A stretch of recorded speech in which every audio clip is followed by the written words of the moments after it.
The courtroom was so silent, you could hear the hum of the fluorescent lights. The Collins family sat on the left, smug, in their tailored Italian suits, already celebrating a victory they thought was guaranteed. They had the billions, they had the high-priced lawyers, and they had the legacy. On the right sat Kayla alone, wearing a coat 3 seasons old, with nothing but a single battered file folder in front of her. They thought she was just the maid who got lucky. They thought they could crush her without breaking a sweat. But when Kayla finally opened her mouth, she didn't just win a case. She dismantled an empire. This is the story of how the quietest person in the room became the one they should have feared the most. The rain on the day of Matthew Collins's funeral felt performative, as if the heavens were trying to match the somber mood the family was failing to fake. Matthew Collins, the titan of the Collins steel and logistics empire, was dead at 78. He left behind a fortune estimated at $4 billion, a portfolio of real estate that spanned 3 continents, and a family of vultures who had been circling his deathbed for years.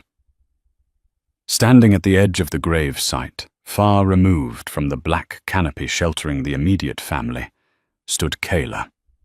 She held a black umbrella that had seen better days, her shoes sinking slightly into the wet mud.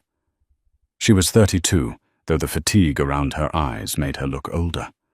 For the last 5 years, she had been Matthew's live-in caretaker, his scheduler, and if the rumors were to be believed, the only person who actually tolerated him. Under the canopy, Preston Collins adjusted his silk tie. He was Matthew's eldest son, a man of 45, who had never worked a day in his life that didn't involve a boardroom lunch. Beside him was Beatrice, his sister, checking her phone behind her clutch. "Is she still standing there?" Beatrice hissed, not bothering to lower her voice. She glanced over her shoulder at Kayla. "It's embarrassing. Daddy is in the ground." Her payroll stopped the moment his heart did. Preston smirked, wiping a non-existent tear from his eye as the priest droned on. "Let her have her moment, Bea. She's realizing her meal ticket just expired. The eviction notice is already drafted. I'm having it served tomorrow morning." "Tomorrow?" Beatrice scoffed. "You're too soft. I wanted it done today. I don't want her touching the silver." Kayla couldn't hear their specific words, but she knew the tone. She had lived in the Collins manor for 5 years. She knew the way Beatrice looked at the furniture, like she was pricing it for auction, and the way Preston looked at the staff, like they were sentient furniture. When the service ended, the attendees began to disperse toward the fleet of limousines. Kayla folded her umbrella and waited for the crowd to thin. She wanted to say one last goodbye to Matthew without his children breathing down her neck.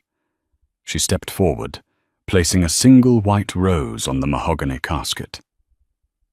Matthew had been a difficult man, stubborn, paranoid, and often cruel.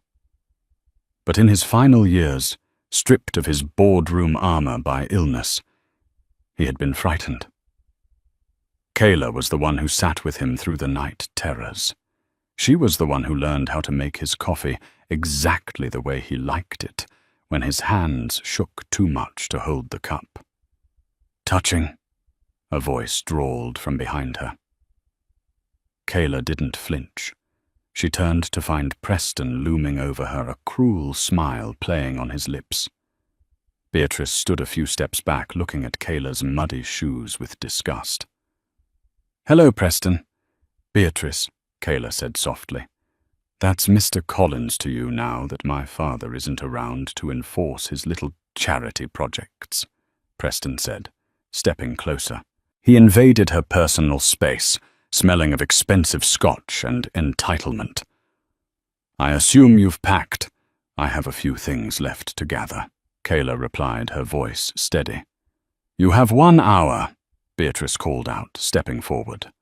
1 hour to get your rags out of the guest cottage. And don't think about taking anything of value. We've catalogued everything. If a single spoon is missing, I'll have you arrested." Kayla looked at them. They expected her to cry. They expected her to beg for severance or for a few more days to find an apartment.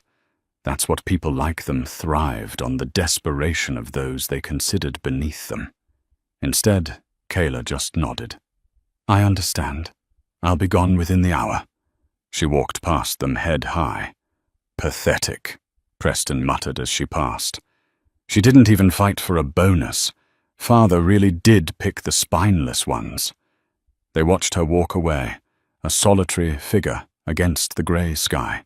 They had no idea that the spineless woman walking toward the bus stop was currently holding the detonator to their entire world. She just hadn't pressed the button yet. 3 days later, the Collins estate library was filled with the smell of old leather and tension. The family lawyer, Mr. Banks, sat at the head of the massive oak table. He was a nervous man, sweating profusely, despite the air conditioning. He had served Matthew for 30 years, which meant he knew where all the bodies were buried, and he knew exactly how angry the people in this room were about to be. Preston sat at the right hand of the empty head chair, pouring himself a drink. Beatrice sat opposite him, accompanied by her husband, George, a man who looked like he was afraid of his own shadow. "Let's get this over with, Banks," Preston snapped. "We know the drill. Split the liquid assets, transfer the controlling shares of the company to me, give Beatrice the vacation homes and the jewelry fund. Chop chop." "Actually," Mr. Banks stammered, shuffling his papers, "it's not quite that simple." Beatrice narrowed her eyes. "What do you mean, it's a standard inheritance? Daddy didn't have anyone else. Mom is gone. It's just us." "And the grandchildren," George added meekly, but Beatrice silenced him with a glare. Matthew made some changes to the will 6 months ago." Mr. Banks said, his voice trembling. He was quite specific. Preston slammed his glass down. "Changes. He was senile 6 months ago. Whatever he wrote, we'll contest it. He wasn't of sound mind. He was evaluated by 3 independent psychiatrists on the day of the signing, Preston," Mr. Banks said, pulling out a document. "His mind was sharp. Sharper than yours, perhaps." The doors to the library opened with a soft click. Every head turned. Kayla walked in. She was wearing a simple navy blazer and slacks, looking far more professional than she had at the funeral. She carried a briefcase. "What is she doing here?" Beatrice shrieked, standing up. "Security, I told security not to let her on the premises." "I invited her," Mr. Banks said, finding a sudden reserve of courage. "Please sit down, Mrs. Collins. Kayla is a named beneficiary." "Named beneficiary?" Preston laughed, a harsh, barking sound. "What did he leave her, the cat? The old station wagon?" Kayla ignored them and took the seat at the far end of the table. She placed her briefcase on the table but didn't open it. She folded her hands and looked at Mr. Banks. "Please proceed." Mr. Banks cleared his throat and began to read. "To my children, Preston and Beatrice, I leave the family trust currently valued at $200 million to be split evenly." Preston exhaled, leaning back. "See, 200 million. Fine. It's less than I thought, but the real money is in the company's stock. However," Mr. Banks continued, raising his voice slightly, "regarding the Collins Steel and Logistics Corporation." The room went dead silent. "My father built this company from the ground up," Mr. Banks read from Matthew's words. "I spent 50 years keeping it alive. I have watched my son Preston treat the business like a personal piggy bank, and my daughter Beatrice treat the dividends like a birthright. I cannot in good conscience hand the steering wheel to people who have never bothered to look under the hood. Preston's face turned a violent shade of red. This is outrageous. I am the VP of Operations. Therefore, Mr. Banks read, I hereby transfer 100% of my controlling interest voting shares and the position of chairman of the board to the only person who cared enough to listen to me. Explain how the logistics supply chain actually works. Mr. Banks looked up, his eyes meeting Kayla's. I leave the Collins empire to Kayla Vance. Wait, I used Vance. Sorry, I need to correct that immediately based on your constraints. Let's change her last name to Evans. I leave the Collins empire to Kayla Evans. The silence lasted for 3 heartbeats. Then the explosion happened. You! Preston roared, lunging A. Evans the table. George had to grab him by the arm to hold him back. You manipulated him. You witch! You poisoned his mind. Beatrice was hyperventilating. The company, she gets the company. That's billions. That's our legacy. Kayla didn't move. She didn't flinch at Preston's aggression. She simply watched him with calm, dark eyes. It's not legal. Preston spat, straightening his jacket. We'll bury you in court. Do you hear me? We have the best litigators in New York. We will prove undue influence. We will prove you slept your way into a senile old man's will. You won't see a dime. We will tie this up in probate for 20 years until you starve. Mr. Banks looked at Kayla nervously. Mr. Evans as the executor. I must warn you. The family has significant legal resources. A contest to the will is inevitable. Kayla finally spoke. Her voice was low, melodic, and terrifyingly calm. I expected nothing less, Preston. She stood up, picking up her briefcase. You think you can fight us? Beatrice hissed. You're a caretaker. You have a high school diploma and a cheap suit. We are the Collins. Kayla paused at the door. She looked back at the family that had treated her like dirt for 5 years. She thought about the nights she stayed up with Matthew while he cried over their neglect. She thought about the documents Matthew had made her memorize. See you in court, Kayla said. She walked out. As the heavy oak doors closed, Preston grabbed his phone. Get me the lawyers. Get me Howe. Get me the entire firm. I want a private investigator on her life by noon. I want to know who she dated in kindergarten. I want her destroyed. 2 weeks later, the deposition was scheduled at the offices of Garrick, Wolfe and Associates, the most feared law firm in the city. The conference room was a glass box, suspended 40 floors above the street, designed to make anyone sitting on the opposite side of the table feel small, exposed, and insignificant.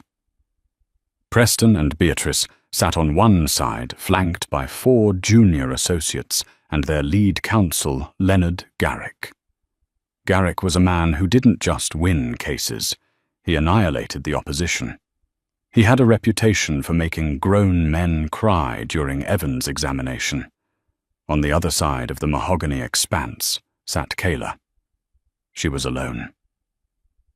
Where is your counsel, Ms. Evans? Garrick asked, looking over his spectacles with a mix of boredom and pity. I was under the impression you had retained someone, or perhaps you couldn't afford one. Preston snickered, tapping away on his phone. I am representing myself for this deposition, Kayla said, opening her battered file folder. Garrick exchanged a look with Preston, a look that said, This is going to be a slaughter. Very well, Garrick said, turning on the recorder. State your name for the record. Kayla Evans. Ms. Evans. Garrick began leaning forward like a predator. Let's cut to the chase. You were a maid, a servant. You changed bedpans and washed dishes. And yet you expect us to believe that Matthew Collins, a visionary industrialist, wanted you to run a multinational steel conglomerate a company with 12,000 employees. I expect you to believe the signed legal document in front of you, Kayla replied calmly. Documents can be forged. Minds can be manipulated, Garrick snapped. Let's talk about your relationship with the deceased. Did you have a romantic relationship with Matthew Collins? No. Did you threaten him? No. Did you restrict his access to his children? Kayla paused. She looked at Beatrice, whose face was a mask of haughty disdain. I never restricted access. I simply managed his schedule. His children rarely asked for access. Liar! Beatrice shouted, slamming her hand on the table. We called all the time, you blocked us. Beatrice, please, Garrick soothed her, then turned back to Kayla with a cold smile. Ms. Evans, my client, contends that you isolated an elderly, vulnerable man to steal his fortune.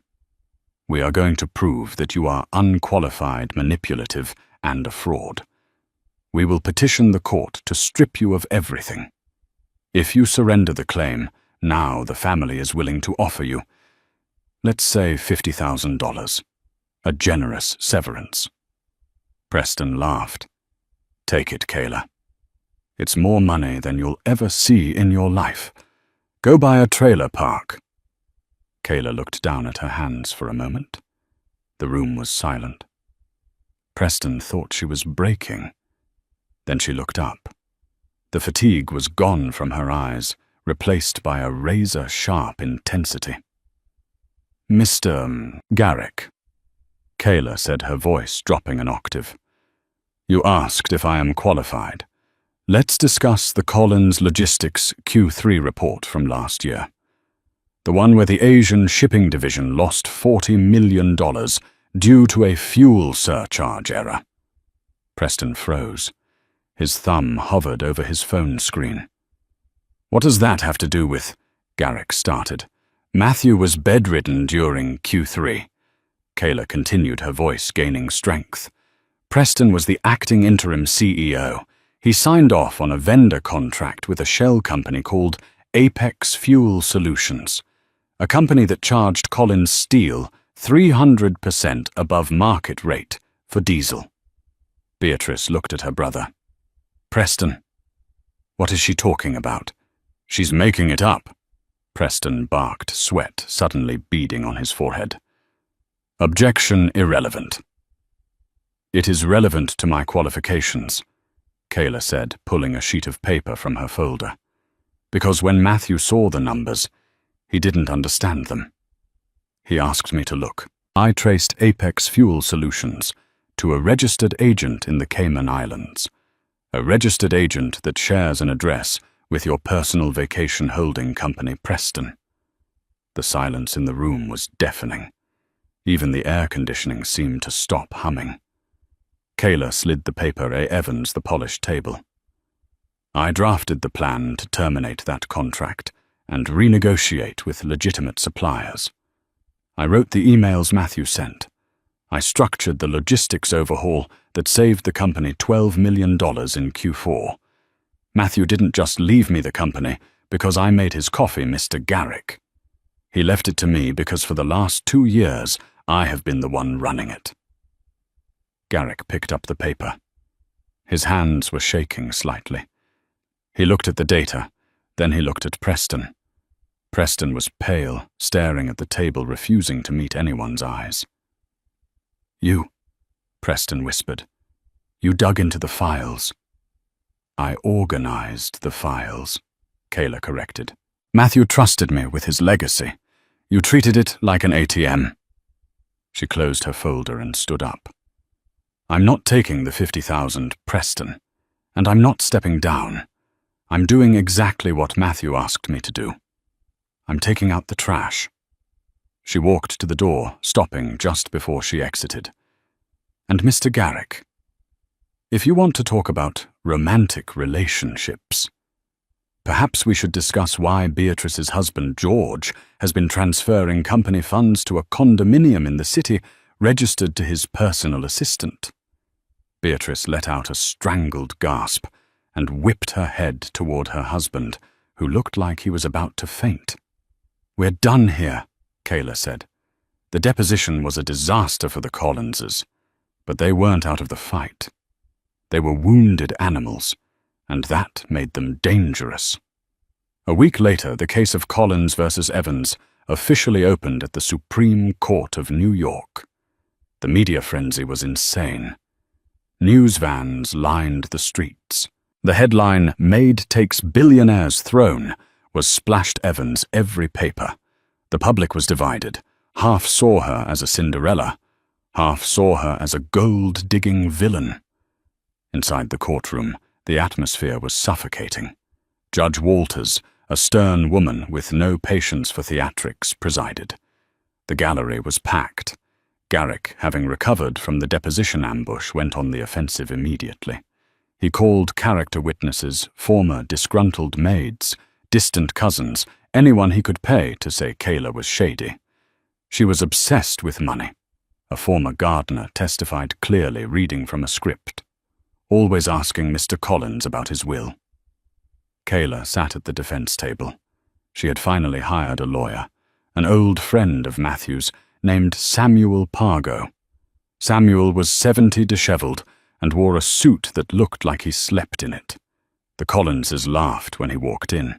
They didn't know that Samuel Pargo was a retired constitutional law professor who had forgotten more about the law than Garrick had ever learned.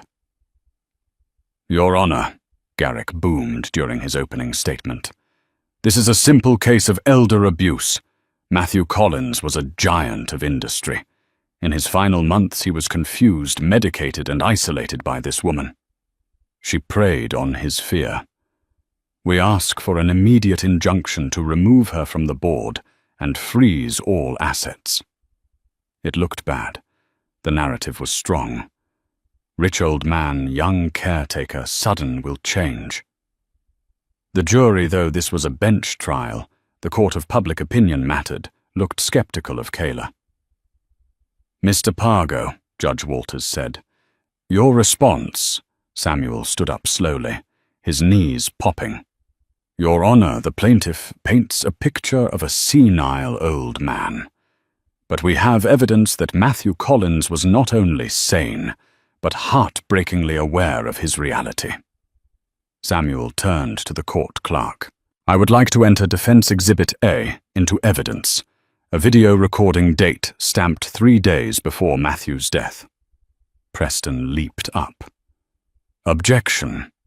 We haven't seen this." "It was submitted to discovery this morning, Mr. Collins," Samuel drawled. "Perhaps if you checked your email instead of your stock portfolio, you would know."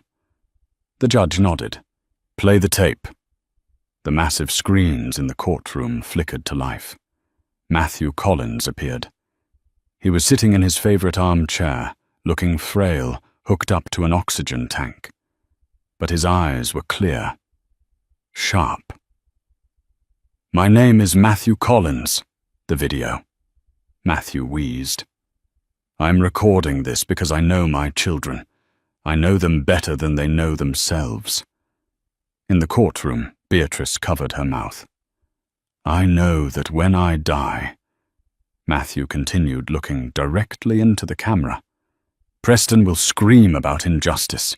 Beatrice will cry about her inheritance. They will attack Kayla. They will call her a thief." Matthew leaned forward, his voice trembling with emotion. "But let the record show. I called Preston on his birthday last year. He sent me to voicemail. I was in the hospital for 3 weeks with pneumonia. Beatrice sent a fruit basket. Her assistant signed the card." A murmur rippled through the gallery. "Kayla," Matthew said, his voice softening. "Kayla held my hand when the doctors told me I was dying. She read to me. She argued with the nurses to get me better care. And when I couldn't sleep because I was terrified of what would happen to my company, she listened. She learned. She has the mind for business that my son pretends to have." Matthew paused, tears welling in his eyes. "To my children, I loved you. I really did. But you don't love me. You love my money. And I cannot leave my life's work to people who only see dollar signs. I leave it to Kayla because she is the only one who sees the people behind the steel. Kayla, if you are watching this, don't let them bully you. Fight them. You are stronger than all of them combined. The screen went black. The courtroom was absolutely silent. You could hear a pin drop. Kayla wiped a single tear from her cheek. She didn't look at the Collins. Judge Walters cleared her throat. She looked at Preston and Beatrice with thinly veiled disgust. Preston was slumped in his chair, his face ashen. Beatrice was weeping, but it wasn't clear if it was from guilt or humiliation. "Mr. Garrick," the judge said icily, "do you have any evidence that refutes the decedent's own testimony regarding his state of mind?" Garrick loosened his tie. He looked defeated. "No, Your Honor, not at this time." "Then the motion for an immediate injunction is denied." The judge banged her gavel. "Kayla Evans remains the controlling owner of Collins Steel. We will reconvene next week for the final ruling on the validity of the will. Court is adjourned." The gallery erupted. Reporters shouted questions. As Kayla and Samuel packed up their papers, Preston pushed past his lawyers. He marched up to Kayla. His eyes were walled. He looked like a man who had just watched his world burn. "You think this is over?" Preston hissed, his voice low, so the cameras wouldn't catch it. "That video was a nice trick. But you don't belong in our world, Kayla. Accidents happen. People disappear. You really think you can run an empire? I'll burn it to the ground before I let you keep it." Kayla looked at him, her expression unreadable. "Matthew warned me you'd say that," she replied softly. "That's why I already fired your security team, Preston. The locks at the headquarters were changed an hour ago. You're trespassing if you go near the building." Preston's jaw dropped. "And Preston," Kayla added, leaning in, "I'm auditing the Cayman accounts next. I suggest you find a very good criminal defense lawyer. Mr. Garrick does civil law. He won't be able to help you with prison time." She turned and walked out of the courtroom into the blinding flash of cameras. She had won the battle. But the war was just beginning. Preston was desperate, and desperate men did reckless, violent things. The legal fight was over, but the danger was about to become physical. The Collins Steel headquarters was a monolith of glass and iron in the center of the city. For decades, the executive suite on the 50th floor had been a fortress of whiskey-soaked deals and nepotism. Now it was Kayla's command center. It had been 3 days since the court victory. The audit of the Cayman accounts was proceeding, but it was slow work. The forensic accountants were uncovering a web of shell companies so complex it made Kayla's head spin. She knew Preston was desperate. He wasn't just losing his inheritance. He was facing federal prison for embezzlement and tax fraud. Kayla sat at Matthew's massive mahogany desk, the city lights twinkling behind her. It was 2:00 a.m. The building was supposed to be empty, save for the night security. Curled up on the rug beside her was Major, a massive German shepherd with a coat like black ink and eyes that missed nothing. Kayla had adopted him 2 years ago, when Matthew's health first declined, originally to guard the estate, but he had become her shadow. Tonight, Major was restless. His ears twitched, rotating toward the heavy double doors of the office. "What is it, boy?" Kayla whispered, freezing. Major let out a low, rumbling growl that vibrated through the floorboards. He stood up, hackles raised, staring intently at the hallway. Kayla didn't question him. She silently reached under the desk and pressed the silent alarm button Matthew had installed years ago, a direct line to the police, bypassing the building's internal security system. She had a feeling the building's security might have been compromised. Preston knew the guards. He had hired half of them. Suddenly, the electronic lock on the executive suite beeped. Access granted. Kayla's heart hammered against her ribs. Only 3 people had keycards with that clearance. Her, the chief of security, and Wu, the old master key that Preston had supposedly surrendered. The doors swung open. It wasn't Preston. It was 2 men dressed in black maintenance uniforms, faces obscured by low caps. But behind them, striding in with the arrogance of a man who thinks he owns the world, was Preston. He looked disheveled, his eyes bloodshot, smelling of sweat and paranoia. He was carrying a heavy duffel bag. "Working late, Kayla," Preston sneered, stepping into the room. "I told you. Accidents happen." The 2 men stepped forward. One pulled a crowbar from his belt. "Get out, Preston," Kayla said, standing up. She kept her hand near the heavy brass paperweight on the desk. "The police are on their way.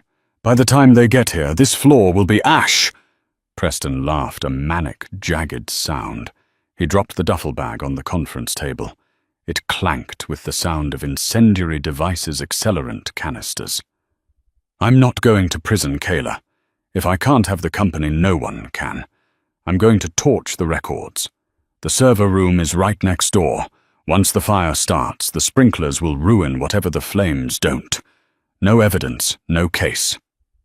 "You're insane," Kayla said, her voice trembling slightly. "There are people in this building, cleaning staff, security." "Collateral damage," Preston spat.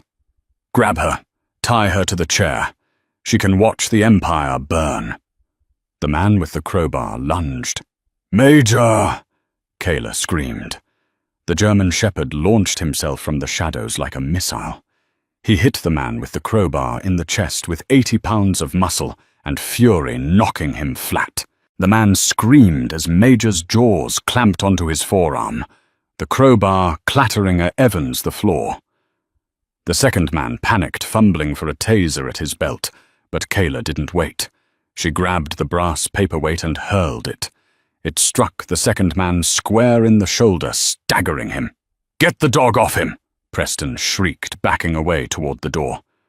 "Shoot it! Do something!" Major released the first man, who was now sobbing and clutching his arm, and turned his golden gaze on Preston. The dog snarled, baring teeth that looked like daggers. Preston froze. He looked at the dog, then at Kayla.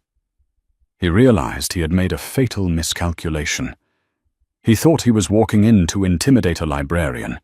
Instead, he had walked into a lion's den. Sirens began to wail in the distance, growing louder by the second. "It's over, Preston," Kayla said, stepping around the desk, her voice hard as steel. "Major, hold." The dog stood his ground between Kayla and the intruders, a living wall of protection.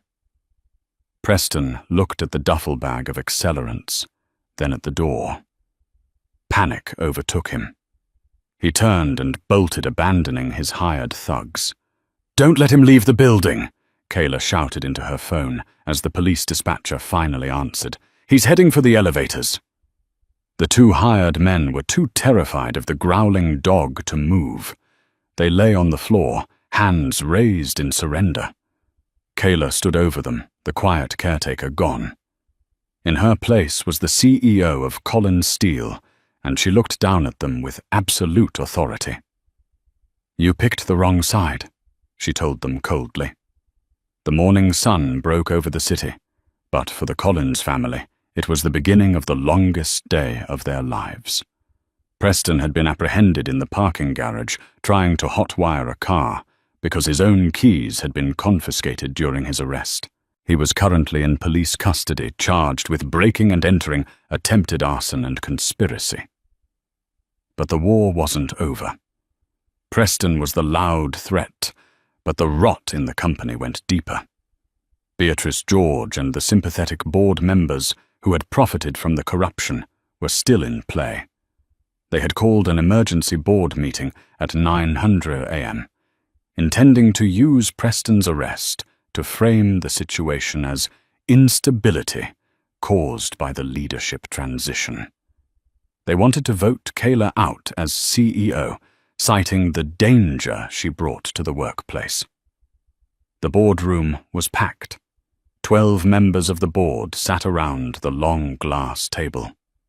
Beatrice sat at the far end, looking pale but determined. She wore black, trying to evoke sympathy. "Ladies and gentlemen," Beatrice began, her voice quivering theatrically. "My brother. He is clearly unwell. We are all devastated. But we cannot let his breakdown destroy the company. This chaos, it only started when Ms. Evans took over. The stock dropped for cent this morning. The shareholders are panicked. We need steady hands. I propose a vote of no confidence in Kayla Evans." Several old men in expensive suits nodded. They were cronies of Preston men who enjoyed the lavish bonuses and looked the other way when the numbers didn't add up. "Seconded," said Mr. Henderson, the CFO, a man with slippery eyes. "We need to restore order." The doors opened. Kayla walked in. She hadn't slept in 24 hours.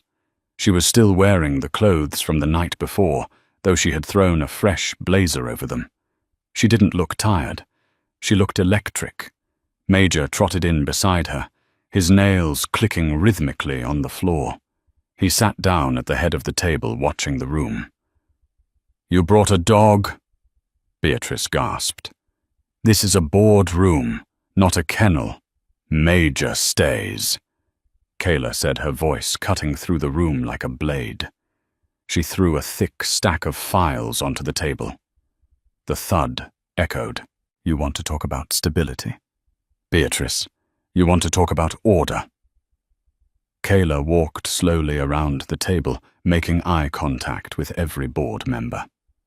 "Let's talk about the Orion project." Mr. Henderson went white. He dropped his pen. "I don't know what you're talking about," Henderson stammered. "The Orion project," Kayla continued, "was a phantom construction initiative in Dubai. Collins Steel poured $50 million into it over the last 3 years. But I checked the satellite imaging this morning. There is no construction site. There is just sand." The board members began to murmur. "Where did the money go, Mr. Henderson?" Kayla asked, stopping behind his chair. "Did it go to the steel supply, or did it go to the offshore accounts that you and George share in Panama?" Beatrice's husband, George, who was sitting in the corner, put his head in his hands. "This is slander," Beatrice shouted, standing up. "You can't prove any of this." "I don't have to prove it to you," Kayla said calmly. "I already proved it to the FBI. They are executing search warrants on your homes as we speak." The room erupted into chaos. Phones started buzzing in pockets, frantic calls from wives and husbands watching federal agents walk up their driveways. You called the feds," Beatrice whispered, sinking back into her chair. "On your own family." "You aren't my family," Kayla said. "Matthew was my family. You are the parasites that killed him with stress." Kayla walked to the head of the table. She placed her hands on the leather chair that used to belong to Matthew. "I am offering a deal," Kayla announced, raising her voice over the panic. "Anyone who resigns in the next 10 minutes gets to keep their pension and walk away without me pressing civil charges for negligence. If you stay, I will sue you for every penny you stole, and I will personally hand the evidence to the district attorney." She looked at her watch. "Reviewing the severance packages will take time, so you better hurry. You have 9 minutes." Mr. Henderson was the first to move. He scribbled his resignation on a notepad, threw it on the table, and ran out of the room. 2 more board members followed, then another. Beatrice sat frozen. She was watching her allies flee like rats from a sinking ship. She looked at Kayla, finally seeing her for the first time. Not as a maid, not as a charity case, but as a titan. "What about me?" Beatrice asked, her voice small. "I'm an heir. You can't fire me." "You own shares, Beatrice. You don't have a job here," Kayla said coldly. "And once the IRS is done with George's tax evasion, you might have to sell those shares just to stay out of jail. I suggest you go home and call a lawyer." Beatrice stood up shakily. She looked at the empty chairs, then at the German shepherd, watching her with stoic indifference. She grabbed her purse and fled to the sound of her heels clicking frantically down the hallway. Kayla stood alone in the boardroom, surrounded by the empty seats of the men who had underestimated her. She took a deep breath. She reached down and scratched Major behind the ears. "Good boy," she whispered. "We cleaned house." The phone on the conference table rang. It was the governor's office. They had heard the news. They wanted to know if Collins Steel was still operational. Kayla picked up the phone. "This is Kayla Evans, CEO of Collins Steel," she said, her voice steady and powerful. "Yes, Governor. We are open for business. In fact, we're just getting started." 1 year later, the Collins Steel plant in Pennsylvania hummed with a rhythm that felt less like machinery and more like a heartbeat. When Kayla Evans had first walked onto this floor 12 months ago, the air had been thick with the acrid taste of sulfur and the heavy oppressive smog of neglect. The machinery had screeched, metal grinding against metal, a symphony of decay orchestrated by years of budget cuts and siphoned maintenance funds. But today the vast industrial cathedral was transformed. The rust that had once coated the catwalks like a disease had been sandblasted away, replaced by fresh coats of industrial grey and safety yellow. The smokestacks, once belching black soot that choked the surrounding town, were now fitted with state-of-the-art scrubbers, releasing only a thin, harmless stream of white vapor into the crisp morning sky. Kayla walked along the suspended gantry, looking down at the shower of orange sparks cascading from the blast furnace.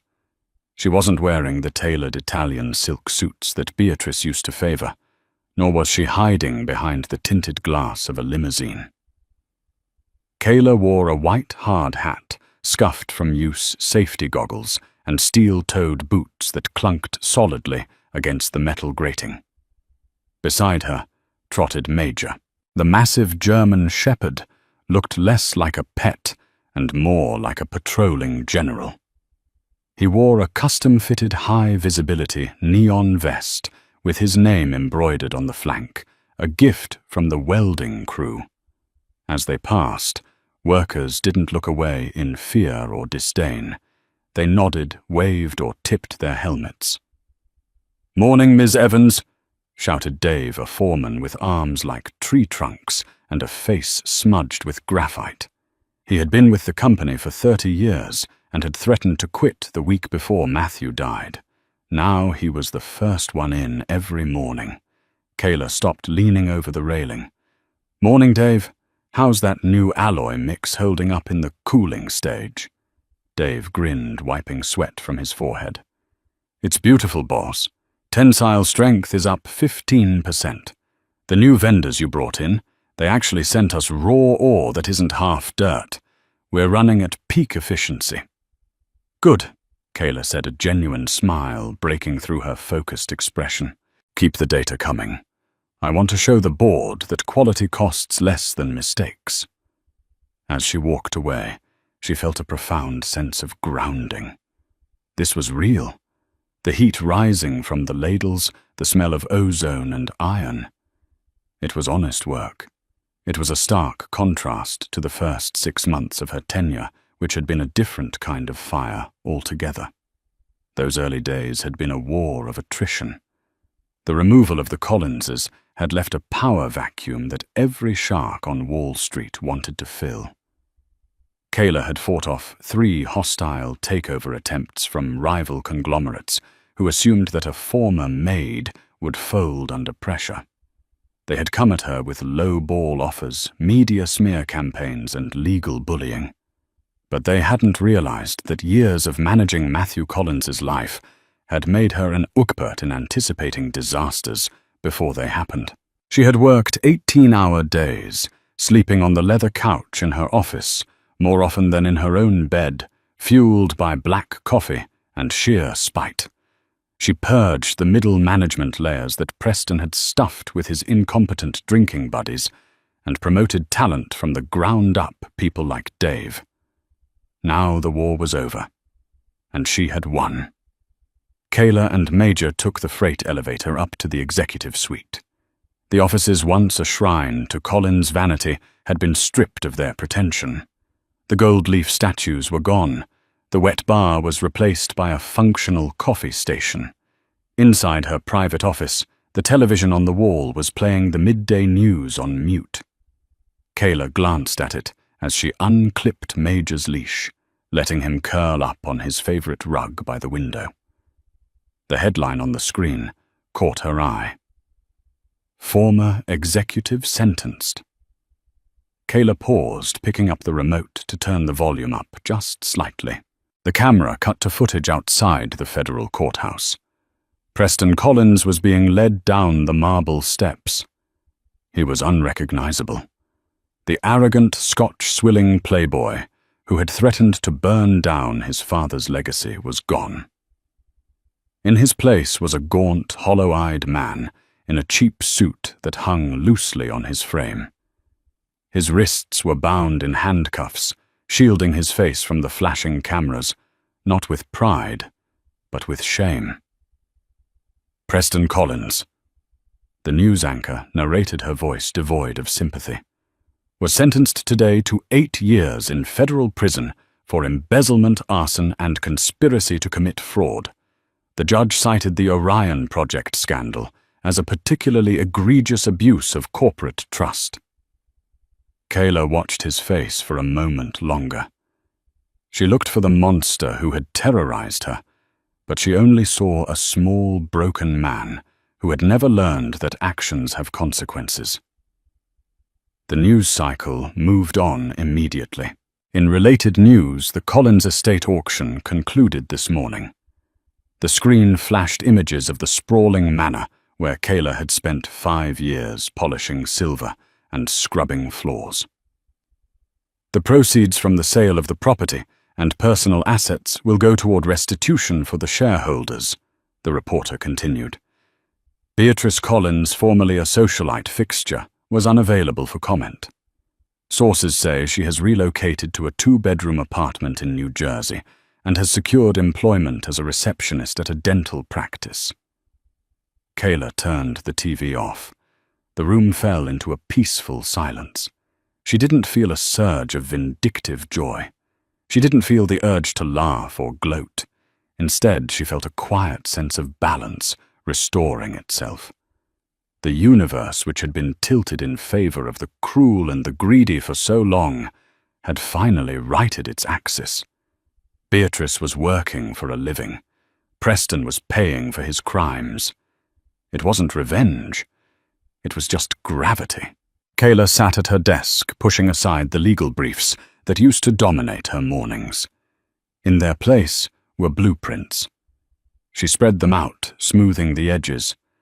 They weren't for a new yacht or a vacation home. They were for the Matthew Collins Technical Scholarship.